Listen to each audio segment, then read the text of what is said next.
adalah seorang pengusaha sukses yang bernama Pak Tio. Pak Tio ini memiliki sifat yang sombong dan kejam. Dia suka memperlakukan anak buahnya dengan kejam dan tidak manusiawi. Pada suatu hari, datanglah salah satu anak buah Pak Tio yang bernama Ryan. Selamat pagi, Pak. Saya Ryan. Saya meminta izin agar Bapak memberikan saya hari libur dan tunjangan Natal untuk saya. Apa? Kau ingin tunjangan Natal dan hari libur? Kamu tidak saya izinkan untuk libur. Dan saya tidak mau memberikan kamu uang sepeser pun. Pergilah dari kantorku ini. Ya, Pak. Maafkan saya mengganggu waktu Bapak. Dengan perasaan kecewa, Ryan pun pergi meninggalkan kantor Pak Tio. Beberapa menit kemudian, datanglah dua orang yang bernama Aldi dan Budi. Aldi dan Budi adalah pemilik panti asuhan. Selamat pagi, Pak. Kedatangan kita ke sini untuk meminta sedikit berkat Natal dari Bapak agar anak-anak panti asuhan kami bisa mendapatkan makanan dan hadiah. Apa? Kau ingin berkat Natal dari saya? Tidak boleh. Uang ini saya pakai untuk pergi ke luar negeri. Mendingan kalian pergi dari kantor saya, atau tidak saya panggilkan satpam untuk mengusir kalian. Maaf, Pak, mengganggu waktu Bapak. Ya, sana keluar. Setelah itu, dua orang tadi pun pergi meninggalkan Pak Tio. Malamnya, Pak Tio pun tertidur lelap di tempat kasurnya. Tiba-tiba, datanglah arwah temannya dulu yang bernama David. David berkata, "Wahai Tio, bertobatlah. Kau tidak boleh sombong, congkak, dan ingin menang sendiri. Karena kalau kamu tetap memiliki sifat tersebut, maka kamu akan memiliki nasib yang sama seperti aku. Badanku disiksa di neraka. Badanku dibakar habis-habisan oleh para iblis. Mendingan sekarang kamu tobat, wahai Tio." Apa? Kamu minta aku agar tobat? Tidak. Ngapain aku tobat? Kan gak ada apa-apanya, gak ada keuntungannya buat aku. Tio, kita hidup di dunia ini untuk mempersiapkan diri ke akhirat. Bukan cuma di dunia saja. Kau boleh enak di dunia, tapi di akhirat kamu akan disiksa habis-habisan atas sifat-sifatmu yang ada di dunia. Sudah, tanggunglah dosamu sendiri. Jangan ke sini. Pergi. Yaudah, terserah kamu. Yang penting aku sudah mengingatkan kamu. Kalau kamu tidak mau bertobat, ya sudahlah. Dadah, wahai Tio. Setelah itu arwah David pun kembali ke neraka. Setelah beberapa menit kemudian, datanglah malaikat yang bernama malaikat masa lalu. Malaikat itu berbentuk cahaya yang mendekati Pak Tio. Pak Tio pun kaget. "Loh, siapa kamu? Kok kamu di sini? Kamu siapa?" "Aku adalah malaikat masa lalu, Tio. Aku kesini untuk memberikan kamu penglihatan masa lalumu." "Oke, palingan masa laluku itu kayak orang-orang sukses pada umumnya. Yaudah kalau kamu begitu, saya bawa kamu." Setelah itu, malaikat masa lalu pun membawa Tio ke sebuah tempat yang bernama dimensi masa lalu. Di situ, Tio sangat bahagia dengan istri dan anak-anaknya. "Sayang, hari ini mau makan apa, sayang?" Oh sayang, hari ini kita makan barbecue stick yuk. Iya sayang, aku masakin dulu ya. Iya, itulah masa bahagia Tio bersama istrinya. Tetapi masa-masa mendekati mereka ingin putus, mereka bertengkar. Kamu jahat, kamu tidak menyayangiku lagi. Loh, tunggu dulu sayang. Kamu tidak memedulikan aku. Yang kepedulikan hanyalah uang. Loh, jangan begitu sayang. Aku ini kan kerja demi kalian. Enggak, kamu tidak memikirkanku lagi. Lebih baik kita putus. Jangan, tunggu dulu sayang. Setelah itu, dia pun ingin pergi dari dimensi masa lalunya. Hentikan, aku tidak mau melihat masa laluku itu. Yaudah, sekarang saya akan membawa kamu ke sebuah rumah. Rumah apa itu? Udah ikut aja. Saya itu malaikat masa lalu membawa Tio ke tempatnya Pak Ryan. Di situ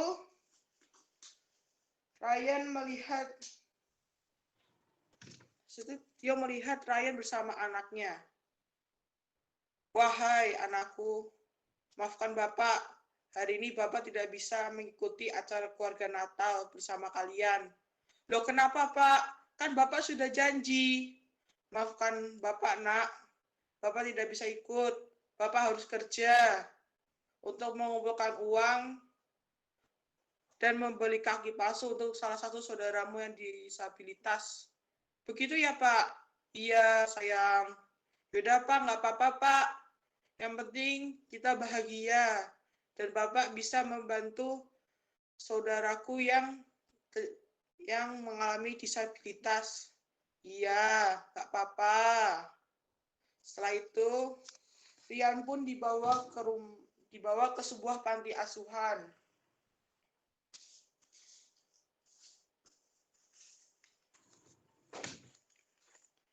Di situ Pak Tio melihat dua orang tadi bersama anak-anak. Anak-anak, maafkan kami. Kami tidak bisa membelikan kalian hadiah dan makanan. Kita melewati Natalan ini dengan kelaparan. Maafkan kami ya, anak-anak. Iya, Pak. Tidak apa-apa, Pak. Bertemu gini aja, kita sudah bahagia. Kita akan memuji Tuhan bersama-sama. Iya, yang penting kita bahagia. Setelah itu, Pak Tio dibawa lagi oleh malaikat masa sekarang ke rumahnya Pak Tio lagi. Di situ Pak Tio merenung di rumahnya. Aduh, kenapa ya aku tidak memberikan sedekah untuk orang-orang yang lebih membutuhkan daripada aku? Aku sangat kasihan melihat mereka kelaparan. Tetapi mereka bahagia dengan kemiskinannya. Setelah itu, malaikat tadi datang lagi. Sekarang aku akan membawamu ke masa depan. Pak Tio dibawa oleh malaikat tadi ke masa depan. Di situ Pak Tio melihat masa tuanya yang sangat menyedihkan. Masa tuanya dipenuhi oleh harta, tetapi Pak Tio kesepian dan menjadi gila.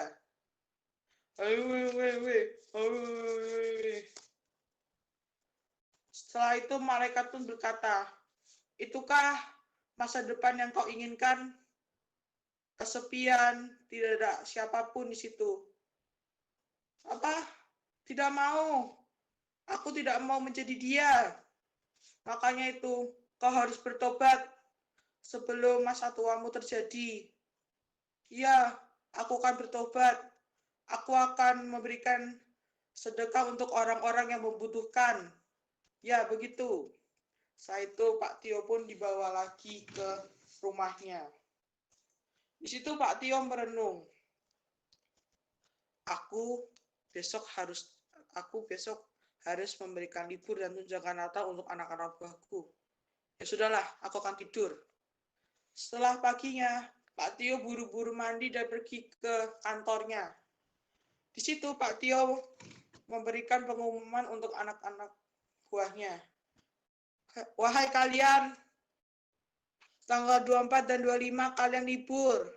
Kalian boleh menjalankan hari Natal dan bisa bersama keluarga kalian. Setelah itu, semua anak buahnya menjadi senang karena bisa mendapatkan hari libur dan tunjangan Natal. Setelah itu, Pak Tio memanggil Pak Ryan. Pak Ryan, tolong datang ke kantor saya. Setelah itu, Pak Ryan pun datang ke kantornya Pak Tio. Ada Pak, mau memanggil saya. Kamu akan saya berikan libur dan uang untuk membelikan kaki palsu untuk anakmu yang disabilitas. Wah, terima kasih Pak. Sudah mau membantu saya, iya. Ini uang sedikit untuk kamu, Pak Ryan. Terima kasih, Pak. Nanti Bapak jangan lupa ikut saya untuk makan bersama nanti Natal. Iya, saya tidak akan lupa. Setelah itu, Pak Tio mendatangi sebuah panti asuhan. Tok, tok, tok, permisi. Iya, masuk. Ini saya Pak Tio yang kemarin. Saya ingin memberikan sedikit sedekah untuk kalian agar bisa mendapatkan makanan dan hadiah untuk anak-anak panti asuhan. Wah, terima kasih Pak Tio atas kebaikan Anda. Ini uang sedikit untuk kalian ya. Iya Pak, terima kasih. Nanti malam jangan lupa untuk mengikuti acara makan malam ini. Iya, saya tidak akan lupa. Setelah itu, Pak Tio pun pergi ke rumah istrinya yang sudah bercerai. Mau ngapain lagi kamu ke sini? Kau sudah tidak cinta aku lagi. Sabar dulu istriku. Aku ini ingin merayakan Natal bersamamu. Masa benar ini? Iya, kamu tidak bermimpi. Aku ingin merayakan Natal bersama keluargaku yang sudah berpisah bertahun-tahun. Oh ya, tidak apa-apa. Dan ini saya berikan uang. Aku tidak butuh uang. Yang kubutuh adalah kasih sayang dari seorang suami. Ya, nanti aku ikut perjawaban nontonmu. Iya, anak-anak sudah menunggu. Dan setelah itu, Pak Tio pun tidak menjalankan hari Natal sendirian lagi. Dan dia bisa mendapatkan banyak teman. Kesimpulan yang dapat kita ambil dari cerita itu adalah jangan pernah pelit kepada sesama. Ya, terima kasih.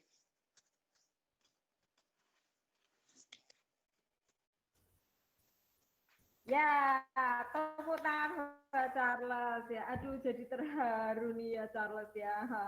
Seandainya semuanya seperti Pak Tio ya, ketika melakukan kesalahan